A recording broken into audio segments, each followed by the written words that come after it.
Што мислите вие, каква е моменталната состојба во светот со меѓурелигискиот диалог помеѓу народите и дали религијата и како истата може да помогне во надминување на глобалните предизвици кои што ги имаме? Of course, a very timely conference because we are now facing immediate problems in the Middle East and already for a few years in Ukraine.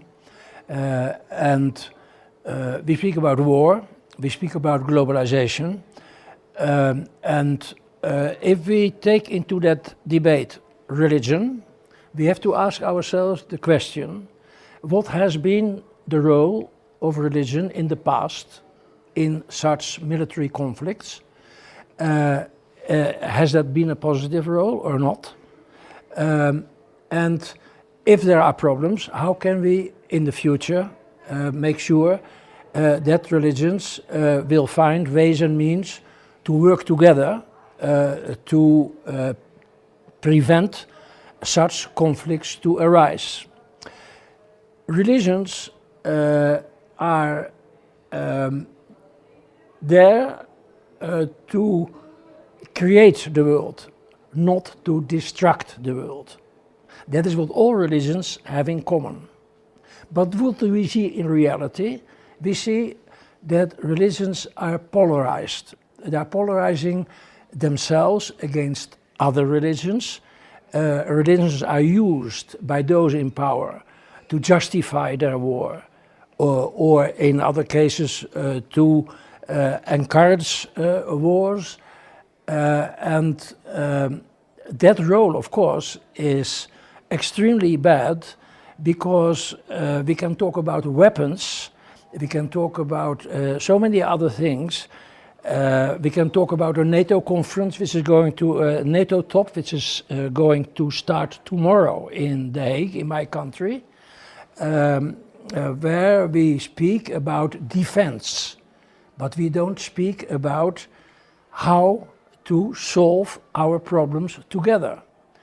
That's where globalization comes in, because it is a global problem. We are no longer in the dark ages where in small continents or in other groups people try to solve their own problems, but now this is a global world which is hanging together, everything relates to each other, and then we need a moral power to make sure that we are going to create the world and not to destruct the world. And that is where religions can play a tremendous role. Until now, if you look at the world history, wars have always led to new wars. Peace was always a moment between two wars. And in case the war was over, and that is what happened in fact over the past, say, 5-6 decades in Europe, there were no wars. Now suddenly we have the war in Ukraine. After that we had the war in Israel against Gaza, and now it is spreading to the Middle East. The people are now preparing, and that is what the NATO top is about, to arm themselves against the enemy. The enemy is the other. But in religion, the other is not the enemy. The other is your brother. Is your brother. You have to love your brother. So the transitional peace between two wars, and every time you have, because to justify, you will hear the speeches in The Hague in the coming days. You know, the others are bad, the others are wrong, the others are this, the others are that. So you create conflict, you create, you polarize the relations between people, between cultures, and also between religions. So what we really need, if we talk now about a globalized world where everything hangs together, is lasting peace. A peace that keeps going, that will be there forever. How can the religious communities can help that peace last forever? First of all, well, the conference, the title of the conference is Dialogue and Cooperation. That's the answer. First they have to get into dialogue, not to be polarized and to say that we are right and you are wrong, or we are the real religion and you are the wrong ones, or whatever. We are the best religion. If you believe in us, you will go to heaven. If you believe in that, you won't. That is the first thing. We have to dialogue. We have to find, to seek the common foundation that religions have. Because if you look in the past, the religions as they emerged, they had many things in common. But now, with dogmatism and so on, you see that there is polarization between religions. The others are bad. I give you one example. Netanyahu, last year, he addressed the United States Congress in a full ornamental way, and he said it's no longer a conflict between different cultures. It is a conflict between one culture and barbarism. Now, okay, if Netanyahu is accused of war criminality, I don't care what Netanyahu says. What makes me afraid is that during that session of the Congress in the United States, he got a standing ovation. It means it is deep inside the politicians to believe that our culture, the European, the Western culture, is superior to other cultures. And that is what other cultures always have against us. Myself, I have been working That's some kind of fascism. Yes, well, it can be from both sides. I mean, I'm not saying that Islam could not be also polarizing, but if we start saying that here's the guilty or here's the guilty or here's the guilty, we never found a solution. We have to say, okay, forget about it. Now we have to sit down and say, we now want peace. And that will be a moral element that is much more important than weapons.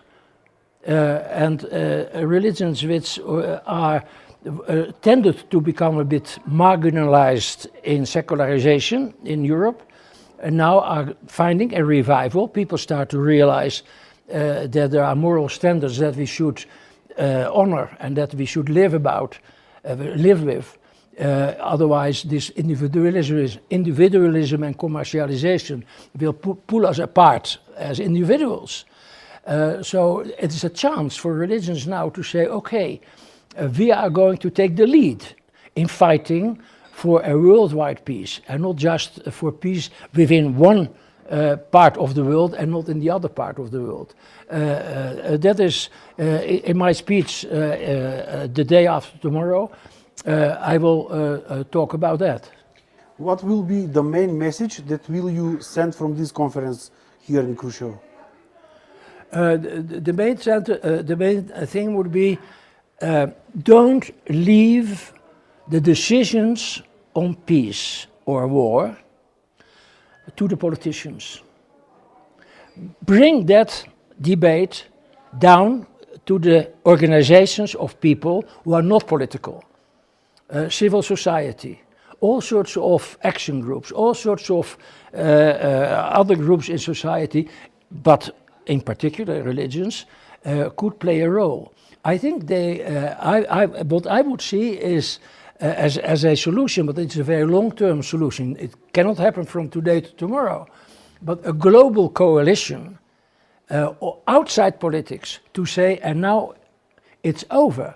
We are no longer, why you talked about Ukraine, hundreds of thousands of people have died there, Russians and Ukrainians. What for? In the end, what for?